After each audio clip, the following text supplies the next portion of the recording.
Ça va? Prêt pour une nouvelle saison? Oui, mais je suis vraiment pressé d'être déjà à la suivante. Ah bon? Pour quelle raison? Parce qu'il va y avoir une réelle réforme. Le tennis va faire sa révolution. Tu veux dire des petites modifications? Non, pas du tout. Dès l'année prochaine, on ne pensera plus jamais négatif. Ce sera la positive attitude. Dès 2019, dès que tu joueras, tu gagneras. Je joue, je gagne. Oui, même si tu perds le match, tu gagneras des points. Explique-moi, c'est pas clair. En interclub, si tu joues un simple ou un double, tu auras un bonus de participation lié à ton indice. Un C15 aura un bonus de 60 points. Et en tournoi? Par match joué, tu gagneras 2 points de bonus de participation. Et en championnat? Idem qu'en tournoi. Ok, donc même si je perds, je gagne des bonus. Mais si je gagne vraiment un match? En interclub, si tu gagnes, tu prendras en plus du bonus les points de l'indice de ton adversaire. Si tu bats un C15, tu prendras 60 points, soit 120 points en tout. Attention, si tu joues simple et double, tu ne gagnes qu'une seule fois les points de participation.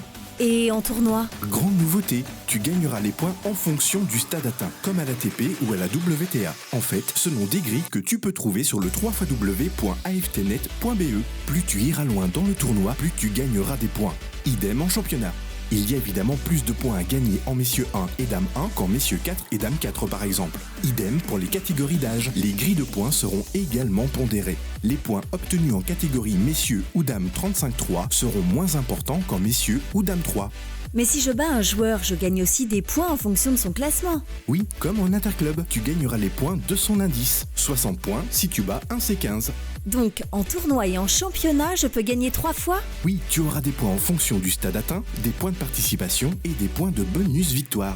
Donc il n'y aura plus jamais de points négatifs. Tu comprends vite, toi? Non, en effet, plus de points négatifs.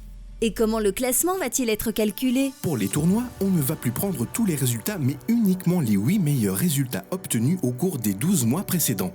On tient compte des catégories? Non, on prend les 8 meilleurs résultats, quelle que soit la catégorie dans laquelle ils ont été obtenus. Une fois le total réalisé, on le divise par 8 afin d'obtenir la moyenne de chaque joueur. À cette moyenne, on ajoute les points gagnés en interclub. On obtient alors le total par joueur.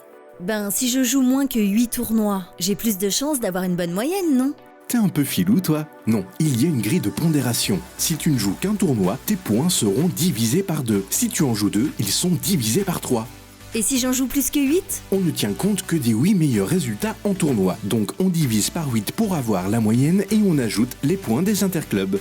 Ok, et une fois que les calculs sont effectués, comment les joueurs sont-ils répartis? Pour chaque classement, la fédération va estimer un pourcentage de joueurs qui doivent avoir ce classement. Par exemple, les X premiers pourcents des joueurs, ceux qui ont le plus de points, seront Série A. Les X pourcents suivants seront B, moins 15, 4. Et ainsi de suite jusqu'au premier classement, c'est-à-dire C30, 6. Et les non classés? Il n'y aura plus de non classés. Les nouveaux affiliés et les non classés en fin 2018 seront C30, 6. On ne descend plus jamais alors? Ah ben si, réfléchis. Si tu es C15 aujourd'hui et qu'au terme des calculs, tu es en dessous du pourcentage requis pour être C15, tu descendras. Oh, et je peux descendre de combien de classements? Maximum un par an, comme aujourd'hui. Ah, il n'y aura donc qu'un seul calcul de classement par an? Non, il y aura 2 calculs par an, un au mois d'octobre et un autre à la mi-mai. Mais le calcul se fera toujours sur les 12 mois précédents. Mais c'est que tu suis, toi? Oui, le calcul se fera sur les 12 mois précédents. Ce qui veut dire que si tu réalises un bon résultat, il comptera 2 fois. Cela me semble pas mal du tout cette réforme. Ce qui serait encore mieux, c'est que les catégories de tournois soient identiques dans tout le pays. C'est marrant ce que tu dis. Pourquoi? Parce que, justement, dès 2019, les catégories seront exactement les mêmes dans toutes les régions du pays. Tu les trouveras sur le www.aftnet.be. Mais alors, fini la grille d'élite? Oui, fini la grille d'élite. Et qu'en est-il des passeports et passerelles pour accéder aux catégories supérieures? Là aussi, fini les différences, tout le monde est à égalité.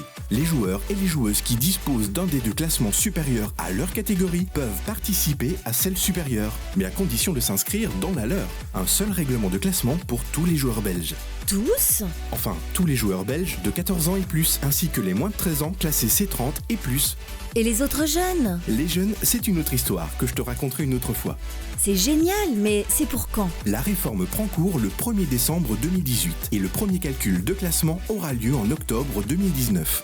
Ensuite, un classement en mai et en octobre de chaque année sera établi sur base des résultats des 12 derniers mois. Bon ok, je suis impatiente. Mais maintenant, on y va. On va où? S'entraîner, pardi. S'agit pas de rater la révolution du tennis.